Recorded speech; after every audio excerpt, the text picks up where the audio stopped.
Hello and welcome to the Chatty Runners podcast. My name's Dan. My name is Sophia. And I'm Andre. And we share a mutual love of one thing. And that one thing is...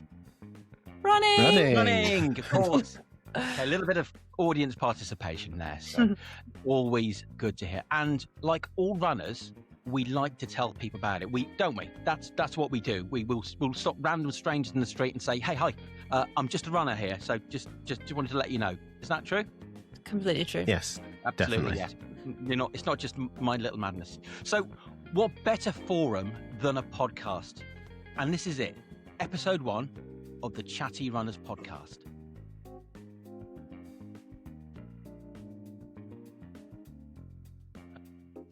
So, a little bit of housekeeping before we start the episode. If you want to email us, you can do that at chattyrunners@gmail.com. We're also on Instagram at Chatty Runners Podcast, all one word. And then finally, you can find us on Facebook. The Chatty Runners Facebook group is available. Just put that into the search bar and you should find it. This week, the main subject will be the last marathon each one of us did. But like any good run, we need to have a good warm-up as well. So I've carefully prepared 5 questions to warm us up to this. So, who wants to go first? Shall I go first? Go on then, Andre. Go on then, Andre. So, let's start this with an easy one. Question number 1. What's your home park run?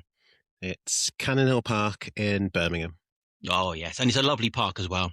It is. Oh, and question number 2. What is your trainer brand? The one and only Asics. Asics. I've been other places, but I can't. It's just Asics. Asics are the best for me. So would you say Asics? I would possibly say A6, but there we go. Yeah, I don't think you were going to say that. I was going to. I call it Asics. You call it Asics. You know. Okay, so let's go for question 3 then. Your favourite finishers t-shirt? Any race, doesn't matter. My favourite t-shirt is my Great Birmingham Run t-shirt from last year. It's a race that's so special to me, just being a home race. So every time I put it on for this morning's run, and it just all those memories of the race just come flooding back. So that one's the special one for me, my favourite one. I was just out for a run before the podcast recording, and I was wearing my Great Birmingham Run from a few years ago. It was a blue one with a bull on it. Yep. So usually a bull involved. Okay, so what's your preferred race gel? Well, I use the Cis Beta Chews. I don't have gels because I think they make me feel a bit sick on runs, particularly as I'm trying to take the gel while I'm running. So I had a bit of an accident the last time I used a gel and it went up my nose. So I decided to move on from gels, and the chews seem to be a bit more helpful for me. Oh, that's how can you fail? Get a gel up your nose. It's kind of like that's really, really pushing things to get things wrong.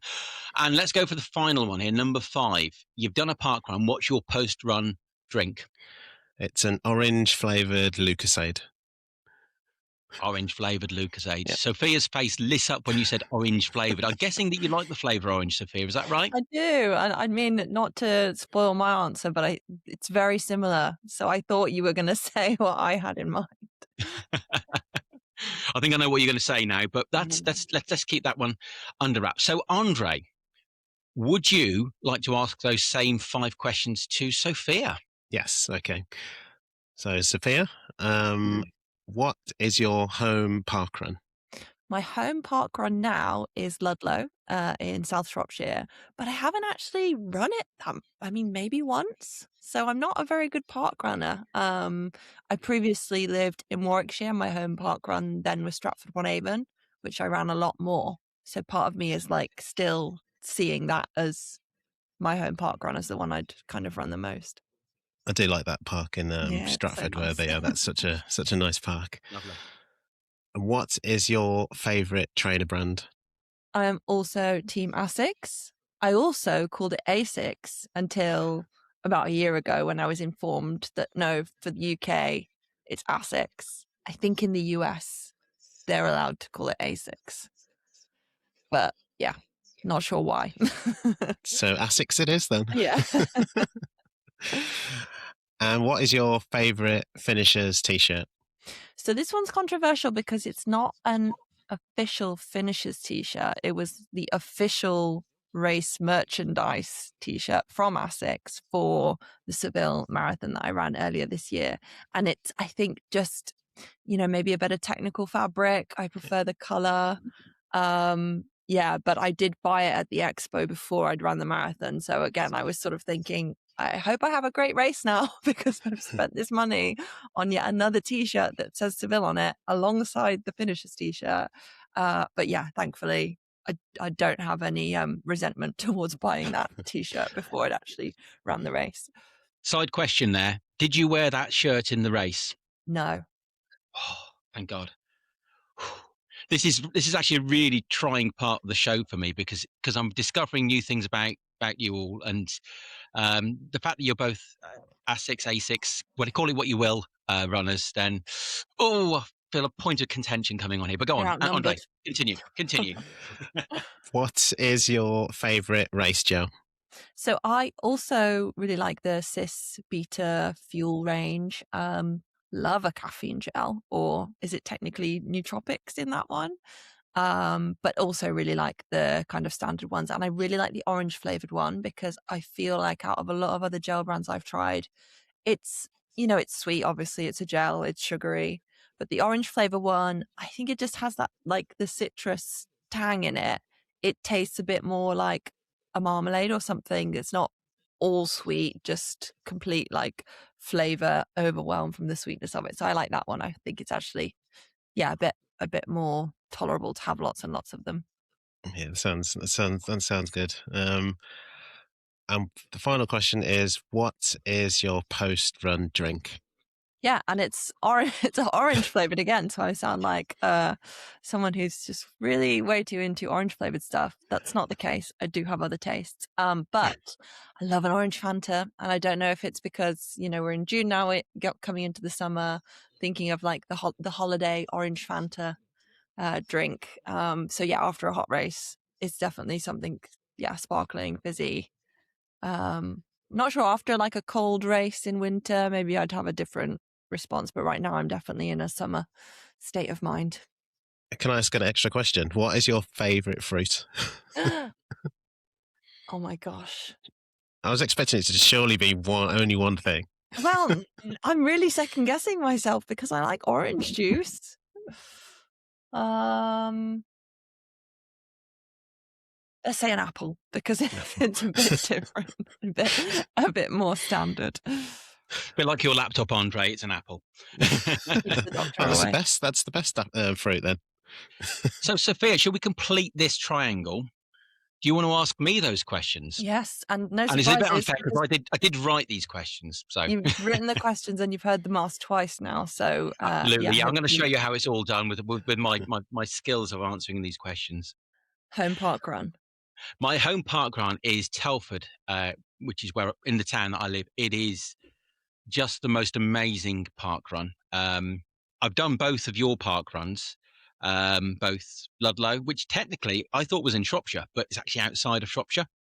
And that's the weird thing on my way back through towards Ludlow, because it's in the Mortimer Forest outside of Ludlow. Mm-hmm. And then Cannon Hill Park. I've run through it a few times with the Great Birmingham Run, but I'd never done the park run there. And obviously I met up with Andre there. So a long answer for a short question. Favorite trainer brand? It's Mizuno every time. I've got some Asics or Asics, and Mizuno just work with me better. I've done all my races in Mizuno, Neo Vista 1 and Neo Vista 2, and I'm looking forward to the Neo Vista 3, giving that a try. You have to try and convince us. Get us trying out a pair. Well, if Mizuno are listening, then maybe send us some samples of the Vista 3. That would be amazing. Favorite finishers t-shirt? Favorite finishers t-shirt. This is a tough one. I've got to say the London Marathon 2024 is just the best quality one that I've ever had. Normally, race finishers t-shirts are a little bit, for example, in Oslo, the race finishers t-shirt, it was sponsored by Adidas, but it wasn't an Adidas quality shirt, quite frankly.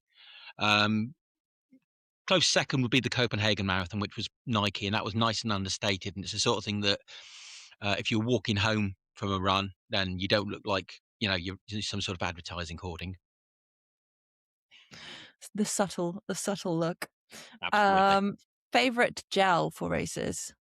Kendall mint cake every time. I've tried the fruity gels, and the mint cake one just works for me. Mint and chocolate. Doesn't get boring after about the third or fourth one, which I found with the fruity ones. It's just like eating congealed yogurt. Some of them, particularly if you've got hot thighs that warm them up where you keep them in your pockets. My gosh, yeah, I can't imagine 8 mint flavored gels though. Or that I think that would, don't know, kill some of my brain cells, and maybe there aren't that many to start with. So, post-run drink of choice. Okay, so this sounds a bit fancy, but my name's Dan, so I'm Fancy Dan. It's a cortado, a Spanish coffee, which my mum introduced me to. She said, "Oh, you've got to try cortado," because I'd always go for like a flat white. It's always a bit too much. Depending on where you go, a flat white can either be in a cup that's big enough to swim in, or just tall and thin. And the cortado is just the right amount. It's got to be extra hot. Yeah. And my local place, Coffee Number One in Telford, I know I've had it so often, and I go in there so often that I walk in there, they know me, and they say, cortado extra hot. Yep. Every time. So there we go. Mr. Cortado. Absolutely. Fancy Dan, the cortado man. I don't mind. But I've got to say, with coffee, obviously, Sophia, I believe you're a fan of coffee, aren't you? I love it. I love it so much. Yeah. I saw a post that you did of the mocha pot on the back of the vehicle. I think I was from one of the cycling races. I'm a big fan of the cycling, by the way. Andre, tell us about your coffee, your favourite coffee. You must have a favourite coffee. Up until 2 days ago, I didn't have a favourite coffee, but now I've drank a Nescafe iced latte, and it was nice. So that's my favourite coffee at the moment. I'm not a coffee connoisseur like either of you two, but I'm willing to be trained in the art that is the coffee. The coffee. Cool.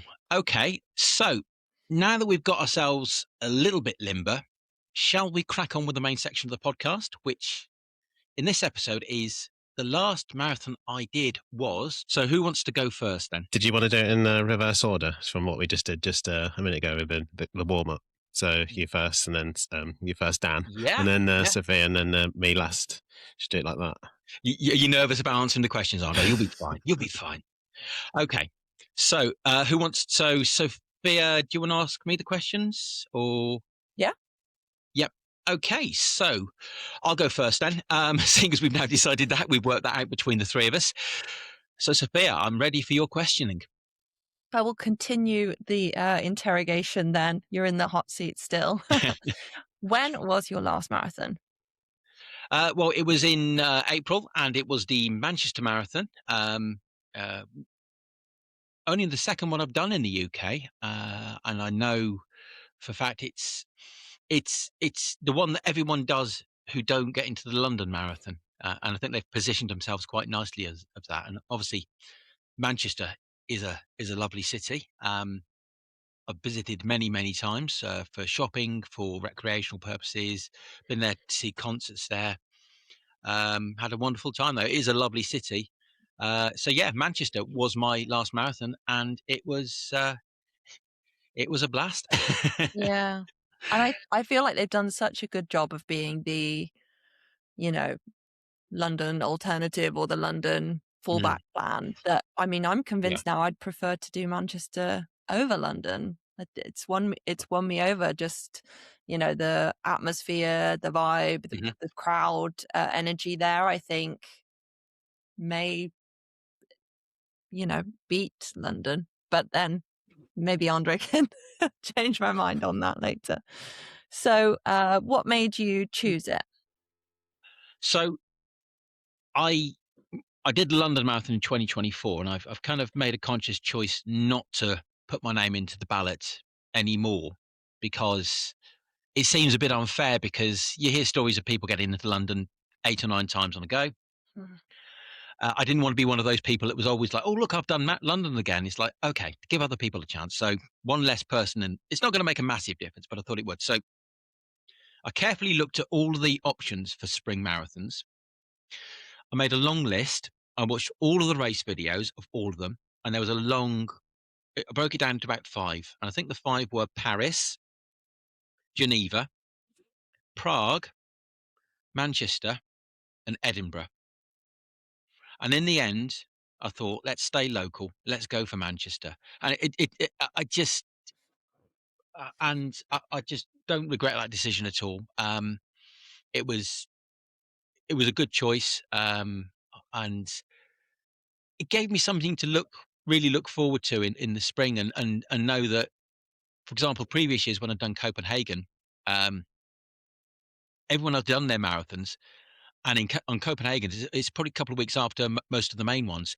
And this year I was kind of done and dusted before all of the big time Charlies and Andres in London got to do their marathon.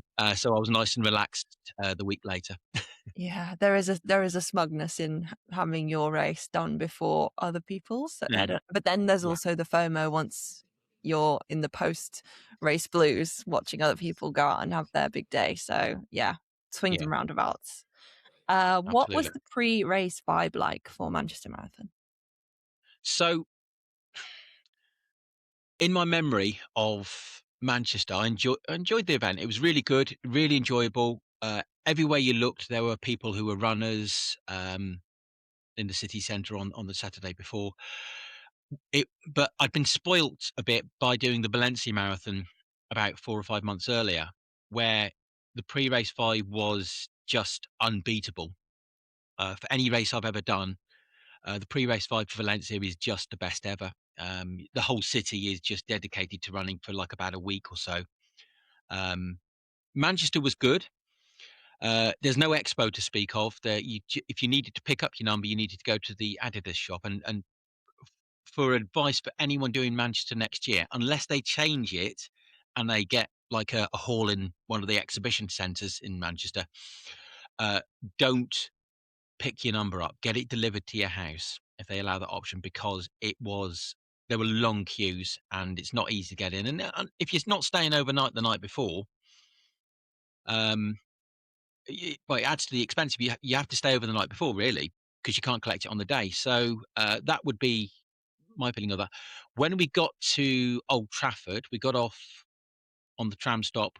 We'd stayed at the Trafford Centre the night before, and there were people on there who were running, and that was when the vibe really started to kick in. And we got off, and the crowds were immense. So many runners and people helping, with family, chatting. It was brilliantly organised. Dropping your bag off. No queue for that.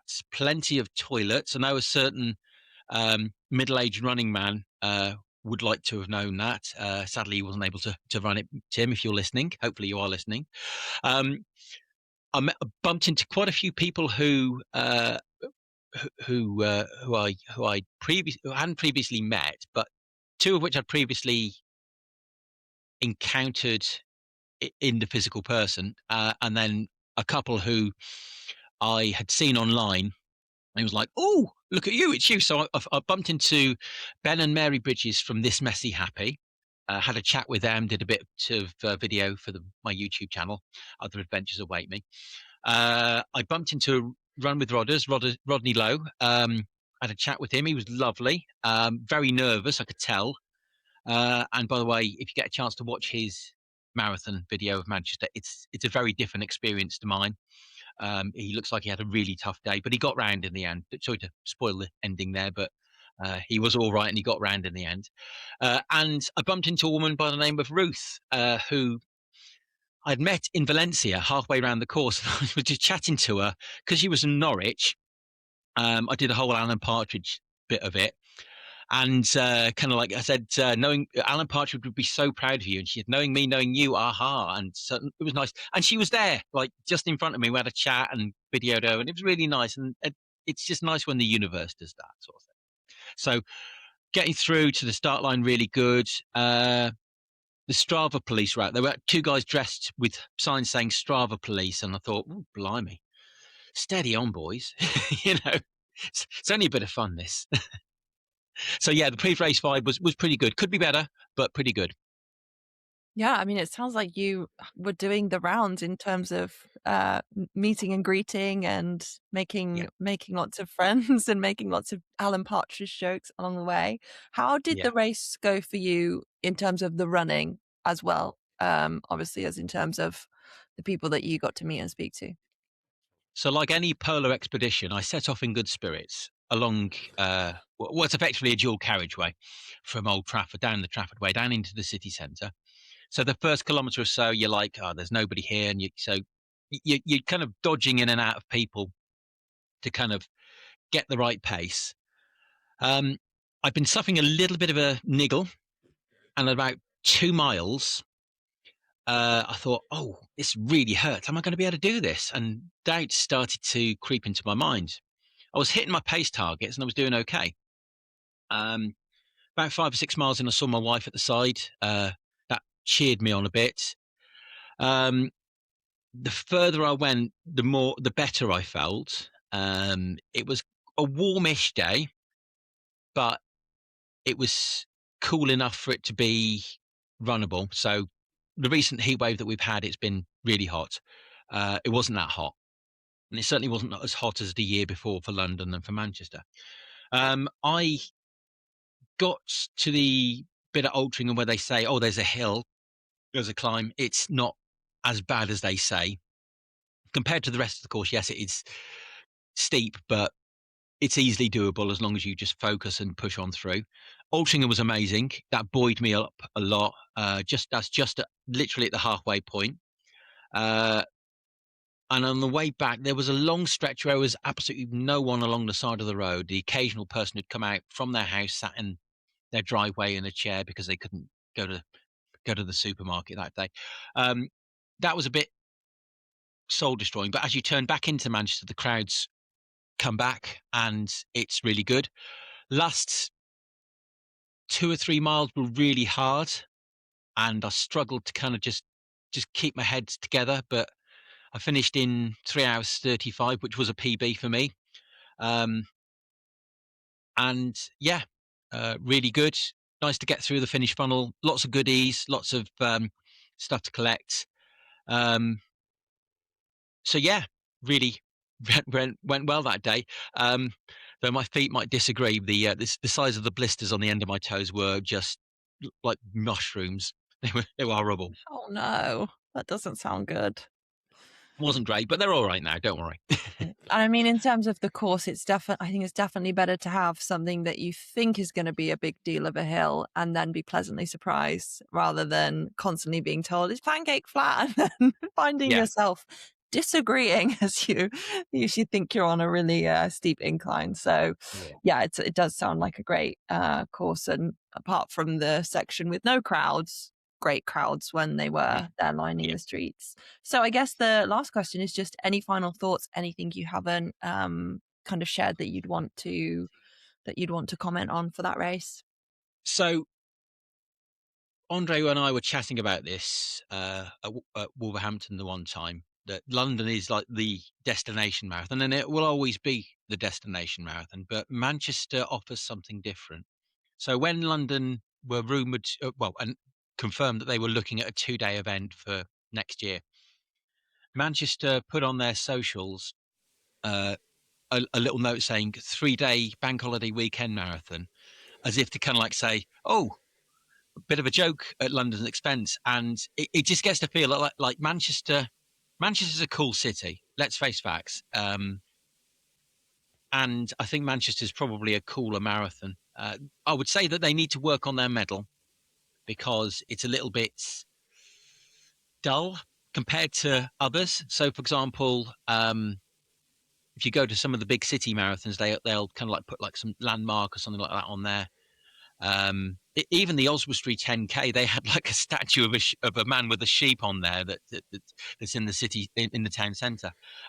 It was a bit boring, the medal. The T-shirt was great. It is a great race T-shirt. Yeah, one good thing, and this is something that the Running Channel's Andy Baddeley mentioned, they were selling merchandise after the finish line. So there was a little hut that was selling it, and I had my eye on a hooded top, and I said, "Oh, can I just try that one?" I asked, fine. I said, "Yeah, it's great, no problem at all. I'll have that then, please." I was taking it off, and before I knew it, my wife had very kindly paid for it for me. So yeah, she's lovely. But no, I'd recommend it. So, and I know certainly Andre's listening intently there, because I don't want to reveal your plans for 2027, but I think the world knows what you've got going on. So that's it. Manchester, really, I'd highly recommend it if you can get into it, because it does fill up very quickly. There are charity spaces still left, but the normal entry places are gone now. Gosh, so 5 stars from you then. Sounds like couldn't have been better. I think an expo and a better medal would make it 5 stars. I'd say it's probably 4 stars. You've sold it. You sold it to me. Too late. You can't get a refund. So that's me done. Whose turn is it next? Is it back to you, Sophia, isn't it? Yeah, I can go next. Okay. So Sophia's put me across the grill. Is that a phrase on the grill? I don't know. It is now. It is now. It's stuck now. It's gonna be one of the Dan-isms of the pod, I hope.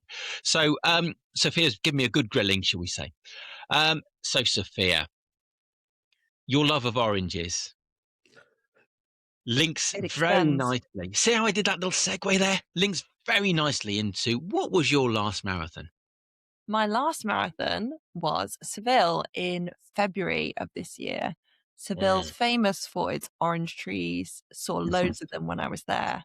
And yeah, love the city. It's where I ran my first marathon. It's where I ran my second marathon this year. So it's my only marathon experience. But yeah, I could talk about it for a long time. So I'm ready for the questions. Okay, so the one thing I will say about Seville Marathon is it is the flattest in Europe. So good thinking there. Good thinking. Yeah, basically allergic to hills. So yeah, it's very nice to be on a flat course. Okay, and what time of the year is the Seville Marathon on? It's February. So for us in the UK, really cold, horrible weather to train through. But then the benefit is you get to look forward to that sort of winter break, some sun, some warmer temperatures in February time. It was a little hot on race day, but I think what we've seen in recent years is that the races in April in the UK kind of have that same temperature shift from training in pouring rain, maybe 5 or 6 degrees, to a race day that's actually quite warm and sunny, anywhere between 18 and 22 degrees, that kind of range. So in a sense, I think Seville, at least you get the holiday out of it rather than just suddenly being surprised by a really hot day in the UK. I think they call it a runcation. We might even do an episode of that in the future, because I've had a few runcations in my time. So yeah, I can speak from having run, and I've mentioned this before, and this podcast, we like to talk about running. Valencia Marathon, I've done that.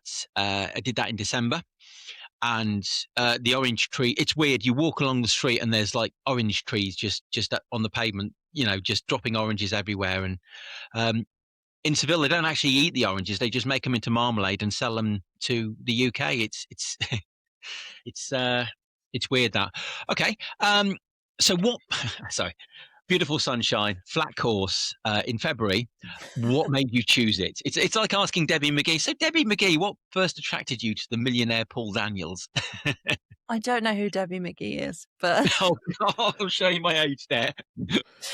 But yeah, Seville is lovely, and I chose it for my first marathon because I wanted that that break. My birthday's also in February, so I wanted to sort of like train through winter, have something to look forward to.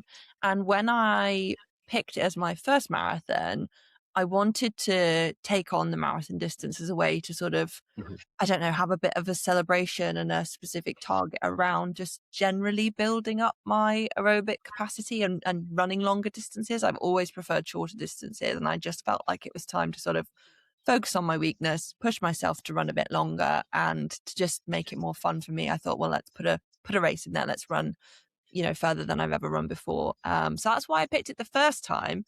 And then the reason I picked it the second time is because after having run my first marathon, to just complete it, to get over the line, to have fun, to have the experience, I then wanted to race a marathon, to actually, try and run it to my best, hardest effort, as consistently as possible over the full distance. And I just thought, well, why not go back to the race that I know, the city that I know? I had a wonderful experience there for my first. So let's just rinse and repeat, go again, get back into training through the winter and see what I can do in terms of actually really pushing myself over such a long distance.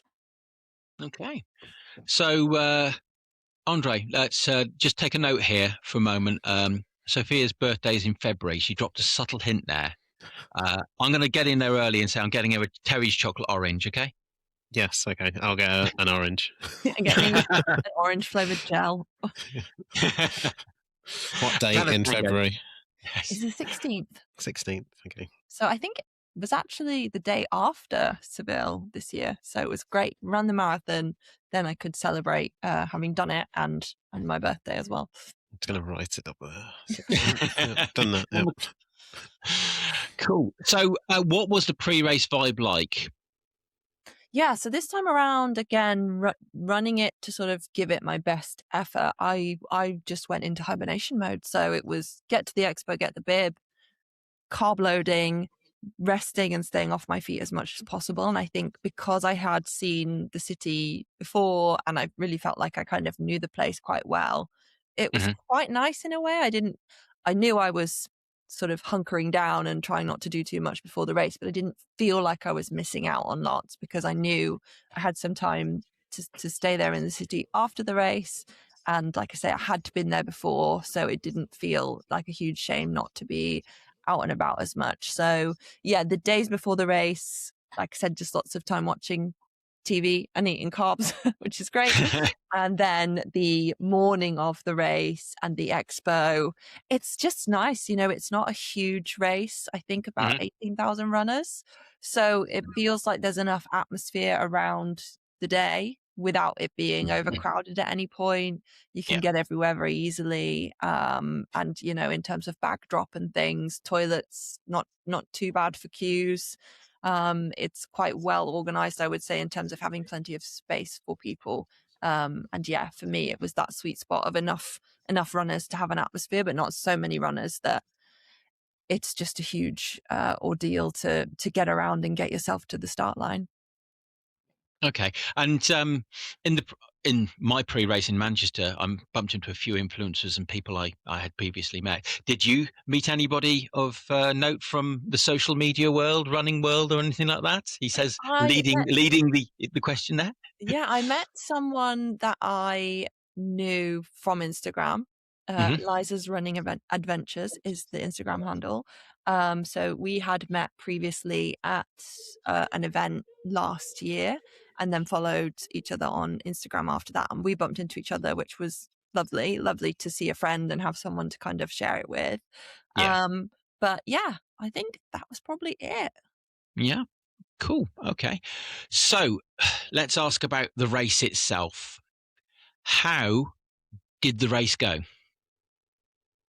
I wish I could remember more details, but I think even if I'd been asked this question 2 or 3 days later, a lot of it, maybe it's a good thing. Maybe I was really focused because I think a lot of it just passed me by in a way. I don't remember particularly looking at the scenery. I don't remember sort of taking in the sights. I think I was really just focused on keeping going, keeping the effort in the right place, the next gel, the next drink, the next electrolytes. The thing that I remember most is that I struggled with taking salt pills this time around.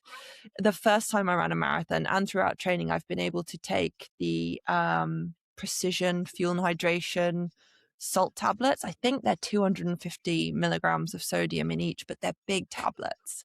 And I've never had a problem with them until this time around on race day. And the pace I was running, which, for me was that kind of steady, not entirely comfortable, but steady-ish to hold for however many hours.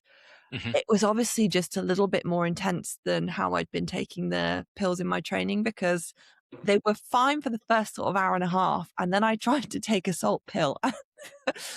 It came back up. And then I really struggled after that point to take them again, even slowing down to a walk, even stopping, pinch the nose, throw some water back, I just couldn't do it. So it was like my body just had a bit of a reaction. And, as you get more tired and I personally am quite evangelical about gels. So I was taking lots of gels, drinking lots of water because it's hot and I sweat a lot. And I think my body was just like, we don't want anything else going down. Please just give me a break. So I would say that's my one learning from it is I don't think I had the right electrolyte level. I don't think it affected me too badly. I was really pleased not to suffer with cramps or anything like that. I just felt towards the last sort of 4 or 5 miles, I just thought I'm actually not very well hydrated. And it wasn't from water, because I was managing about a litre of water an hour, which it felt like a lot. It felt like I was just drinking constantly. And at times I sort of thought, do I feel a bit faint, a bit dizzy, like in the head rather than another part of the body, or the, nausea or something. Like it was very much like, am I getting mild heat stroke? Which I think was just like I say, the kind of sodium balance, but it didn't affect me too badly. It didn't derail the race by any means, but it is unfortunately my standout memory. Oh no, that's a shame. But thinking, I've watched videos, so I've got to put my hand up and say it was on my list for 2027, but unfortunately I missed the boat and it's all sold out now. There's one bit, and I saw this in a video where Aubrey, Bigger Than Running, he went out there to support some other people. And I think it's on Andy. He saw him coming around and he recorded him. And there's a bit where it's like a big circle that goes round. I can't remember the name of it, but it's like beautiful area. And I think it featured in the Phantom Menace or Attack of the Clones, one of the Star Wars films. I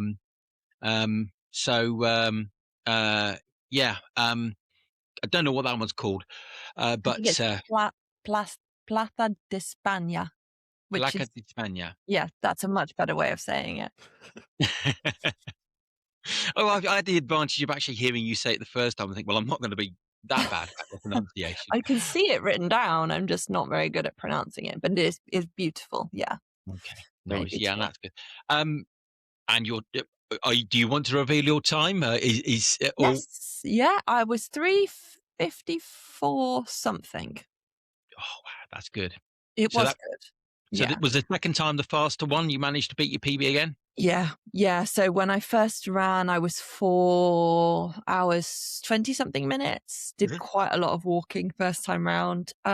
Also, when I did it the first time round, I did have company, so there was lots of chatting and talking, and generally just having a day of it.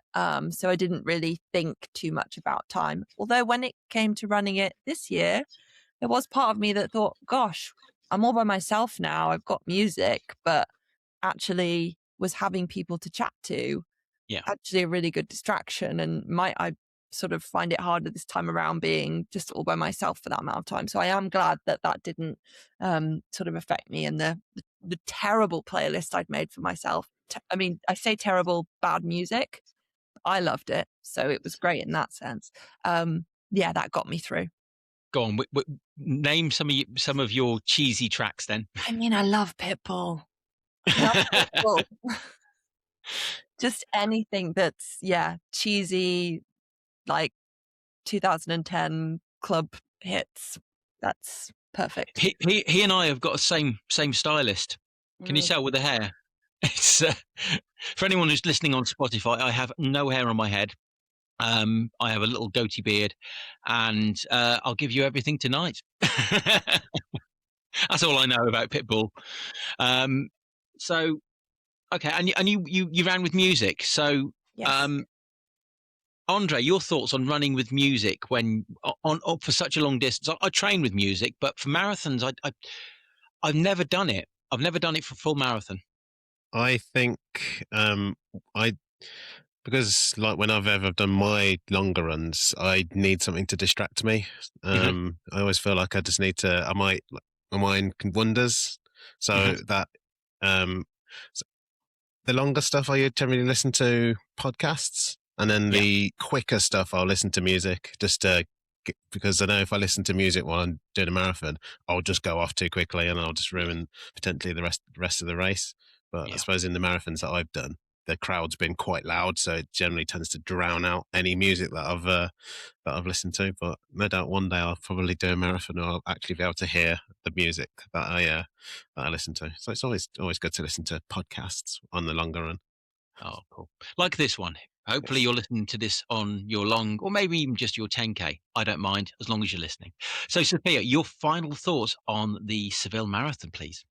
Yeah, I mean, for me, I'd say 5 stars. There's nothing I'd change about it. Everything is convenient. It's a beautiful city to be in. Pre-race, don't remember anything during the race, but then post-race, a wonderful place to celebrate. It's a great, quick trip from the UK. And yeah, as I said, the prospect of training through winter sounds really grim, but for the timing of Seville, you start training in maybe November, maybe late November, December. The weather's potentially not that bad at that time. We've had some milder sort of November, Decembers in recent years. Yeah. January's a bit bad, starts to get quite bad then, some snow, some really cold weather, but you're only in it for a few weeks to your peak week, and then the taper starts. Yeah. And I compare that to people who have run London or who've run April marathons, and they start training in January when it's bad. It stays bad through February and March. And then, as I said before, you can still get a really hot day on race day. So it doesn't rule out you potentially having to have a bit of a shock to the system with a hot day on race day. So I think for me, Seville was better in that sense, that you could get it done early, have that smug feeling that you've done your peak weeks before everyone else has even started training, have that smug feeling that your race is done while everyone else is ramping up. And then be there to sort of enjoy the rest of the proper marathon season that comes afterwards.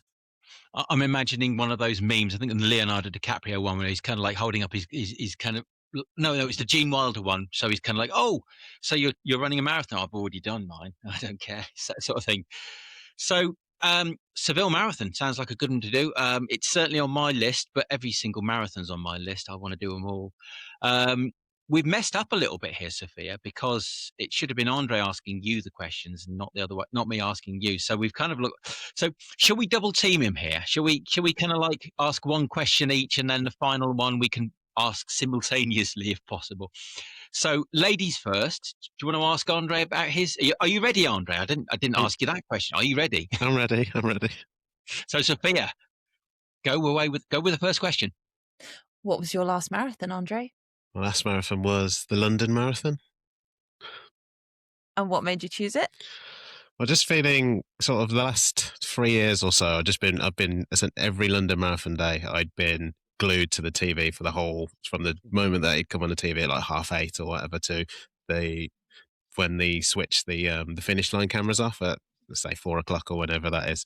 And then I'd be literally glued to it. So the last 3 years or so, I'd been just watching it and just feeling inspired by just seeing every person going over the line, just that look on their face, they've done it, that sort of thing. So last year I put myself into the ballot, and not even thinking, it's so unlikely that, I'm just going to be one person out of 1 million people that applied to do it last year.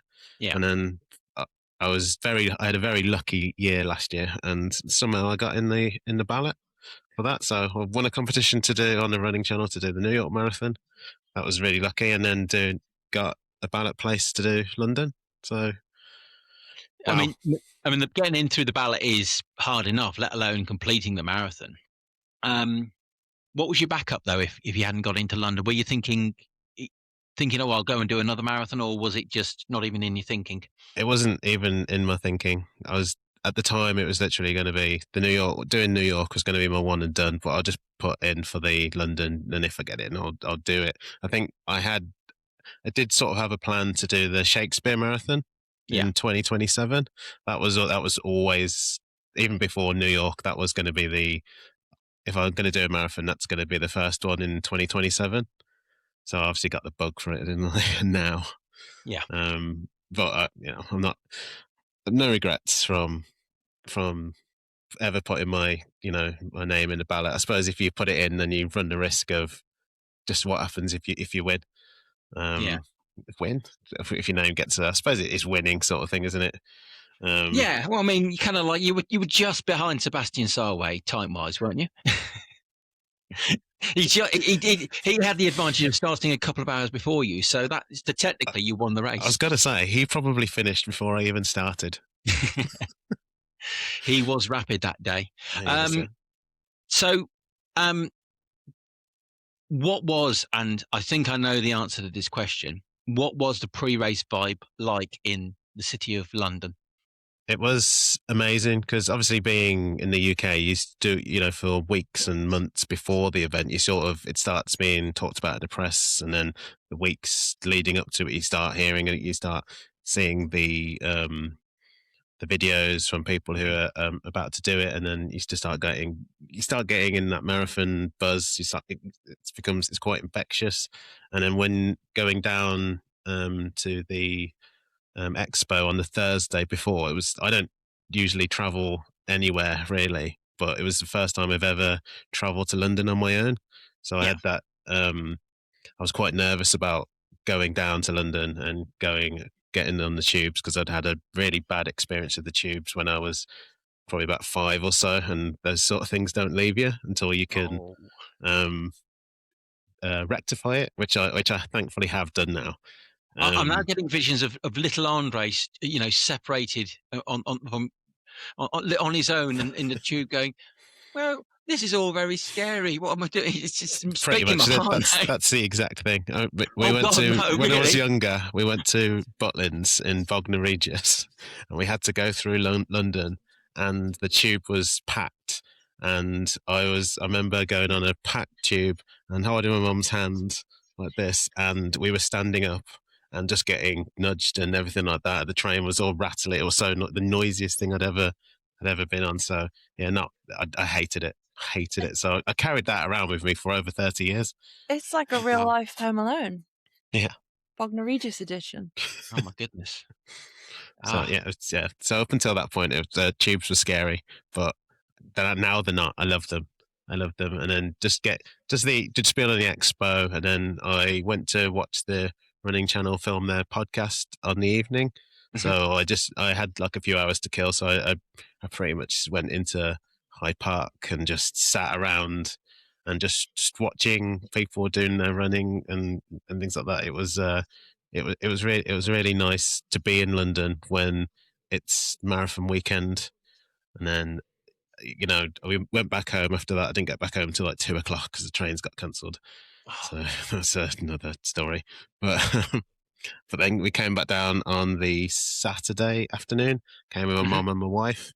And then, they're getting that buzz back down into London, it's just, it's nice to be in the city and just getting that buzz. And really got me excited for what was to happen on the Sunday. It is such an amazing city, London. I've been fortunate to visit there for work and for pleasure. And the thing I like about it is you walk past these iconic landmarks, and suddenly it's like, oh, that's Big Ben, or that's Nelson's Column, or oh look, there's the National Art Gallery, and it's just like, wow, this is amazing. These are all the things I've seen on TV. Sophia, was your thoughts on London? Is it a place that you've visited or liked or anything like that? Yeah, I've spent quite a lot of time there for work, a little bit for social, but I have also been there. It probably wasn't marathon weekend, but it might have been the Wednesday or Thursday, like on the lead up to. And I know exactly what you're talking about in terms of just the feeling of the place and the energy. So yeah, when you mentioned that, it did bring it back to me like, okay, maybe London does have that going for it, but you can get that as a spectator or as a visitor. So yeah.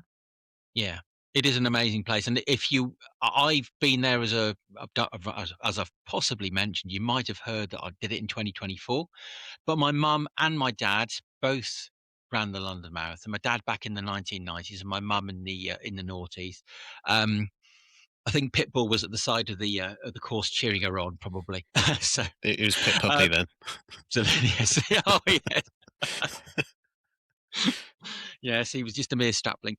So I know what it's like on both sides of the barrier, so to speak, and it's an amazing race day. So if you get the opportunity to go down and support, and I was tempted last time round to go down because the running channel they had the unofficial cheer points, and I was tempted to go down, but it was just it just wasn't going to work logistically for me that weekend. I was tired and not having not feeling at my best, and I needed to spend time with family because I'd been neglecting them through training, and decided against it. But I was watching the start of it, and I thought, wish I'd gone down, and just got up at 4:00 in the morning, driven down there, just to see Andre's cheery face out on the course. But wasn't to be. So, Sophia, do you want to ask the next question? Yeah. Do you want to go for that one? Speaking of Andre's cheery face, is a good segue to ask, how did the race actually go for you? Well, after I finished the New York Marathon, I had one goal in mind for London, and that was to get a sub 5 time. And because my New York Marathon time was 5 hours and 13 minutes. And yeah, that was the one thing I wanted to do, and I wanted to push myself to that. So that's always been in the back of my mind ever since I finished New York, to do that. So going into London, I've done all the training. I even had from the expo, I had a like a wrist thing that I'd picked up from the expo. It said 4 hours 30 on it. So according to the runner plan, that 4 hours 30 was very achievable. But yeah, an hour in, it was never achievable. But I think the first 5K of that was the quickest 5K of the whole race, which is probably expected to be because it's all. I think that it's the downhill. I think the first 5K is all downhill. So I think you're told not to go too quickly on the first 5K because it's the last 37K of that is not as easy as the first 5K. Yeah. But I wanted to. There was part of me that was weighing up trying to get that sub 5K and just enjoying the atmosphere and everything like that. And I think I did do that. It's definitely the hardest thing I've ever done, and just that. Even the build up to it, it was the weather forecast was meant to be overcast, and it turned out to be blue skies. And so that, as Sophia was saying earlier, it just ends up being the warmest day through any of the training block, and that just plays on your mind straight away. I'm thinking, oh no, it's going to be too hot.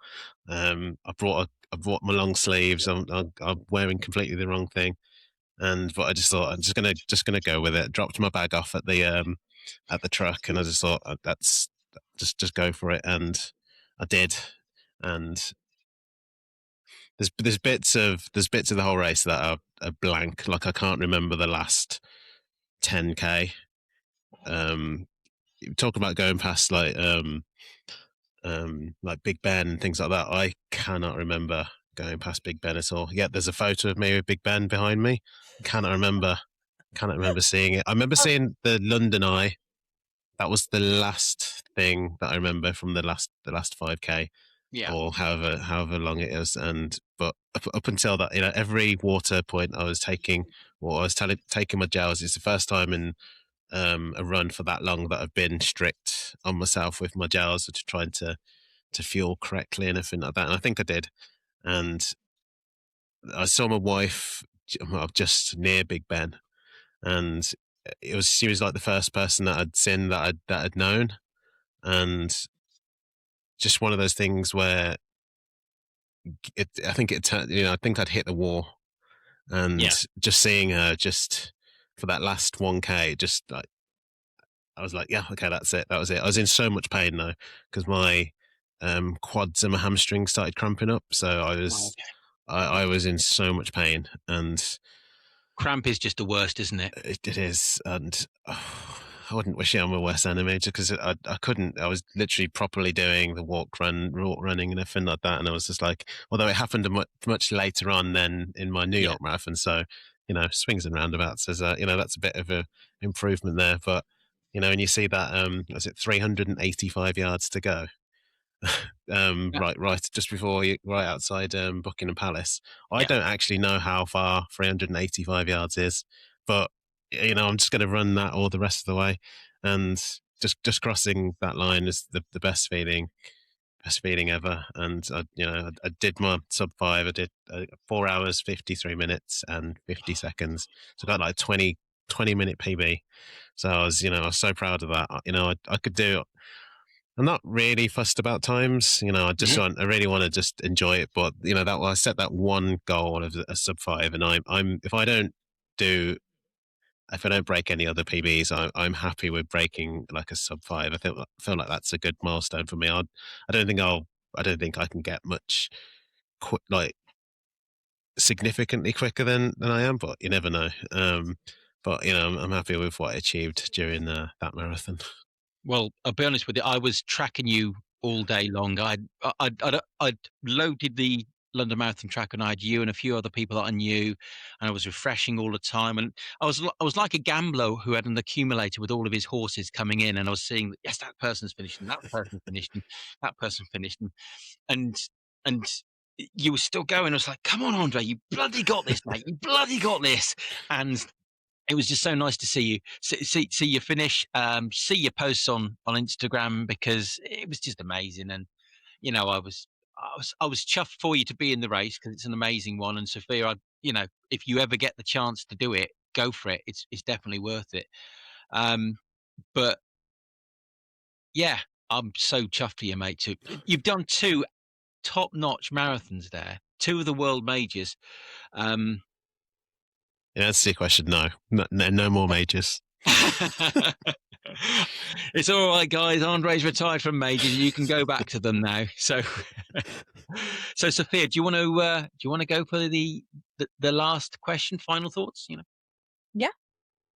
So you said you were going to be one and done. Now you've done 2. Is this 2 and done, or do you have other final thoughts on the London Marathon race to share? Well, after watching Dan's Manchester Marathon, then I thought, thank you. he inspired me to book the Manchester Marathon. So at the moment, I have booked the Manchester Marathon for next year, and at the moment, that most likely will be my 3 and done. But I could be convinced to do another one very easily. Help me! Maybe you do another one. I think I think you should try the Shakespeare one year. I'd certainly be interested in doing that. Maybe, well. Yeah, maybe. But regarding London, like you said, when you've done it, I won't be putting my name in for the ballot again. I just want to, London was special for me, so I'm gonna leave it in the box and on the pedestal there as being like that memorable thing for me, and that the single one of the moments, like going across Tower Bridge, it feels like it's as special as everyone talks about. Just you see it as you're running up to it, and then it's just that anticipation and the build of the roar. Like they talk about, I know some people ask me which is better in terms of crowds against New York and London, but in terms of a single moment, there's no better than going across Tower Bridge for me. I think that's in terms of crowd support, that's the best I've ever witnessed. And I don't want there to be I don't want to do it again to ruin that special moment. So I've got that there, and that single moment's gonna live with me forever. Yeah, Tower Bridge is magical. But Altringham's pretty good. So it's kind of weird, kind of like saying there's Tower Bridge and Altrincham, which is a town near Manchester Airport. It doesn't have the same ring to it, does it? No, but I'm happy to. I'm sure there's every marathon that anyone does, they're going to have those moments, those places that are special, and there'll be the reasons why they go back to do it again. And there's everyone has their reasons, and I'm sure that I'll be able to find something in the Manchester Marathon as well. Okay, so Sophia, I'm going to ask you this question. You've done 2 Seville marathons. Have you got any more marathons in your future? Yes. And I'm staying in Spain. Well, I say yes. I haven't entered yet because it's a little way off. But after running, please excuse my dog, after running the marathon in February, I wanted to not run another one 12 months later, but actually extend it a bit and run kind of autumn marathon, autumn, winter, 2027, and have sort of 18 months in between. So I'm looking at Malaga, which typically has been, I think, December time.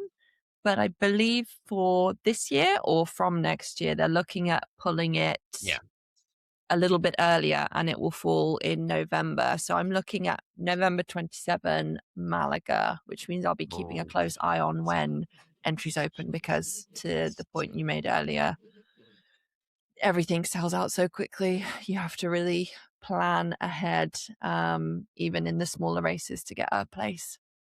Yeah, Spain seems to be the real hotspot for marathons. I'm looking at 2027, and Madrid's on my list. Barcelona, as I said, Seville was on my list, but not anymore. But it's a question of, I'm never worried about not getting into a race anymore. It's disappointing that Valencia's gone down the route of a ballot, and that's possibly another talking point for another day. Wow, I think we've all done really well at the marathons that we've done. We've all enjoyed them. I certainly think that would you say that's fair, yeah? Yeah, I agree. Yeah. So there we go. That was our 3 marathons that we've most recently run. So I hope you enjoyed our little chat about marathons. So as with any effort, we're going to have a bit of a cool down now. So we've put in the effort, and we've got a little question for ourselves. So, Sophia, Andre, let's answer this question. If you could go for a run with any celebrity, who would you choose and why? So, who wants to go first? Go on, one of us. Can't be me. Okay, I'll go first. Andre, go for it. I'm hoping neither of you to pick this person. The person I would pick would be Tom Cruise. You'd have to, well, that would be a very short, fast run, wouldn't it? I couldn't imagine there'd be a lot of talking, but I definitely think he'd pace me really well, and he'd get me to loads of PBs just because I'd be constantly striving to catch up with him with these waving about with his arms and everything like that. So yeah, Tom Cruise. He was the first person, as soon as I saw that question, he was the first person that popped into my head. So I'm a big believer of whoever goes in there first that's the person. Tom Cruise. Okay. And so you ran with Tom Cruise, and you think it's a really good So what do you think? He's going to have a longer stride than you, do you think? I think he's a short stride, but his cadence he's got about 250 cadence or something like that. Yeah, I've got to say, have you guys seen that clip of him that was taken from the Mission Impossible films, where he had harnesses on, he jumped from one building to another, and he landed at the side of the building and he broke his leg. Yeah. He didn't break character, got up and kept going, and they kept it in the film, and they had to stop filming for like 6 months. That Henry Cavill, who was also in the film, had a moustache for that. He had to shave it. He shaved it off for Superman, and they had CGI out of Superman because he had to do reshoots and I don't know. I'm talking nonsense now. So Tom Cruise is your choice. Yep. Okay, so Sophia, don't say Tom Cruise. No, I wasn't going to say Tom Cruise. I find him very intense and a little bit terrifying. I also wonder if he might have something to say about Scientology. So not Tom Cruise for me. I would leave you to it in terms of your running partner of choice. I wouldn't talk to him, though. I wouldn't talk to him because of that, because of those reasons. I would say Kevin Hart, because I know he has run a marathon. He's also probably got really high cadence and a much shorter stride than me because I'm probably twice his height. But he's very funny. And yeah, just someone that you could go for a long run with, super chatty, make you laugh the whole time. Perfect. That's just what I want. That's good. So he'd be you'd be running at this below. You'd be going fast, trying to keep a pace with him. But he'd be chatty pace. Yeah, I'd have to keep up, but he could do all the talking, so it's great. God, I tell you something. The transcript for that sentence there is just going to be absolute good. It's just going to give up. I can't translate that. That's rubbish, Dan. Come on, try harder. So, do you want to know who my? Yes, please. Really? Yes. Go on. Okay. Is it Debbie McGee? Because it's not Debbie. No Debbie idea. McGee, who Sophia's never heard of. She's going to Google Debbie McGee. I'm going to send you the clip of Mrs. Merton. And again, you're going to say Mrs. Merton. Again, for anyone who can't see the video of Sophia, she's kind of like just shrugged and looked blankly at me. So mine would be Mr. Stanley Tucci. Okay. So I don't know whether he's a runner. I know that he's in really good shape because there doesn't appear to be much fat on him at all. He's all skin and bone, which is very surprising considering that he does TV series and eats a lot, and he's always like eating pizza and Italian food and ice creams and things like that. But I know, because he's Italian on both sides, he mentions this quite a bit in his TV programs that he does, he would be able to find a really good place for a coffee. Bet you. Coffee and a pastry. He'd be like, Dan, now I know a really good place around the corner. Trust me, go here. And I'm sorry for the accent. Sorry for the impersonation of Stanley Tucci. Stanley, I love you if you're listening. So yeah, that's who I'd run with. It'd probably be a nice gentle jog. He'd probably be dressed in some sort of stylish tracksuit, wouldn't sweat, and just would be chatting all the time, and I'd be struggling to keep pace with him. He'd just be brilliant.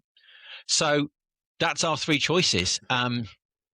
So yeah, if you are listening to this still and you want to tell us which celebrity you would want to go for a run with, could be on our Facebook page, could be on our Instagram page, or drop us an email. We'll let you know. Read them out next week, maybe. If there is a next week, we don't know. So, bit fatalist of me there. So there we go. So, and before we draw this pod to a close, let's have a little bit of a think about our weekend plans, because we're recording this on a Wednesday. I have weekend plans, and I'm sure you guys too have weekend plans. So, Sophia, what are your weekend plans running wise, and other things as well? There might be some supplement. I know I've got supplemental stuff that's impacting my running. Yeah, I have a side gig, so I am going to be working this weekend. But it's a very fun job. It involves me going to Andorra to spend a little bit of time at altitude and in the mountains. I'm not going to be there long enough to get any fitness benefits from it, just there for a few days, but I will be running and struggling and going even slower and being upset about the amount of hills that are no doubt I'm going to have to be running up. So yeah, as always, we love to do the horrible, hard things with running, and we love to do it, and also we kind of hate it at the same time, and that's what I'll be doing. Okay, Andorra. Wow, that's exotic. I thought I was going to have the most exotic one to talk about. So Andre, go on. It's definitely not as exotic as Andorra. It's probably more like it is Birmingham. That's not No exoticness about that. I'm currently just recovering from a cold that I've had for the last 2 weeks. Has just been I haven't been able to do as much running as I want. So maybe at the weekend I might do a park run. I don't know which park run yet. I'm traveling about a bit to go to new park runs, so might end up doing one that I haven't done before. But it usually just depends on what happens on the morning of. So yeah. What about you, Dan? So, my wife's birthday is in December on Christmas Day, which makes getting presents for her very, very difficult because she'll choose something nice for Christmas and then I'll have to go all out for birthday as well. So I booked her on Friday evening, we're going to Chatsworth House in Derbyshire to watch Pride and Prejudice, the version with Matthew McFadden and Keira Knightley in it on the big screen at Chatsworth on the lawn. Then Saturday morning, I'm going to go and run the Pavilion Park Run in Buxton. And then in the afternoon, late morning, early afternoon, we're going to go off to Chatsworth again and have a proper look round. So that's what my weekend's going to be. I'm going to take my video camera and I'm going to record the run. Despite my wife's best efforts, I'm not going to dress up as Mr. Darcy. Though I have to admit, I would absolutely nail it. I'll be honest with you, Colin Firth would ask for all copies of Pride and Prejudice to be deleted because he could not compare. My wife's a big Jane Austen fan. I didn't just drag her along to it because I thought she'd like it. She loves Jane Austen. She's probably going to want to, if there's an opportunity to dress up, we'll probably end up in some sort of Regency costume. Not she for loves the Bridget. park run, though. No, thankfully not for the park run. It's that's probably a step too far. Did they have Mizuno trainers back in Regency times? It doesn't really come up much in Bridgerton, I know for a fact.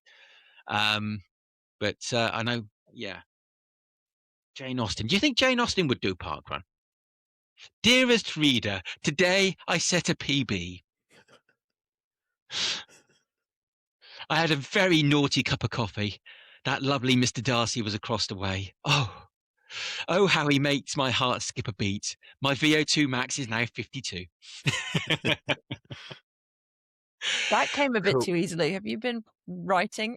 Is this something you've been working on?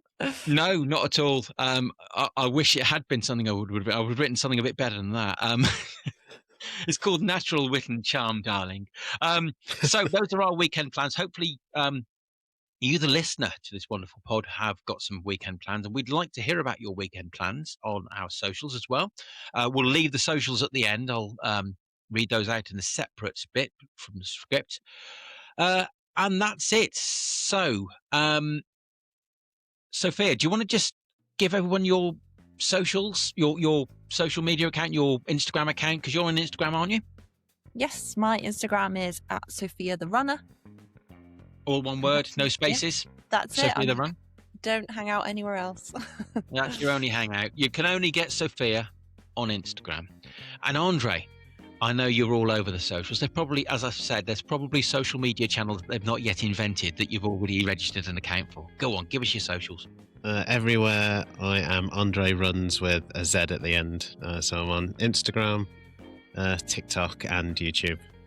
I won't talk about Twitter and Blue Sky. But yeah, I'm everywhere. Yeah. And I'm on Instagram and on YouTube, and I'm also on Facebook as Other Adventures Await Me. All one word, no spaces. Other Adventures Await Me. We do have a podcast Instagram, which I'll give you at the end when I do the outro. Thank you so much, Sophia, Andre. You've been it's been brilliant to do this podcast with you. I was listening to another podcast earlier on this week, Running Tales with Craig Lewis, and he was interviewing a gentleman who made a very valid point. I think his name was Ian Williams, and he made a very valid point about the internet, that it was intended as a space for collaboration. And I think over the years, it's just turned into a space to kind of spread hate and disharmony and hurt and nastiness. And I think hopefully in just one podcast, we've rebalanced the internet slightly. There's still hate and hurt out there, but you know, it's good to have shared the evening with two lovely people. So on that bombshell, I'll let you get back on with the rest of your evening. Andre, enjoy your runs in Birmingham. Sophia, don't forget the duty free on the way back from Andorra. And I'm off to try out for the next role of Mr. Darcy in the next production that's down to be coming for Pride and Prejudice. Or shall I go for Sense and Sensibility? I don't know. Anyway, thank you for listening. Take care. Bye. Thank Bye. you.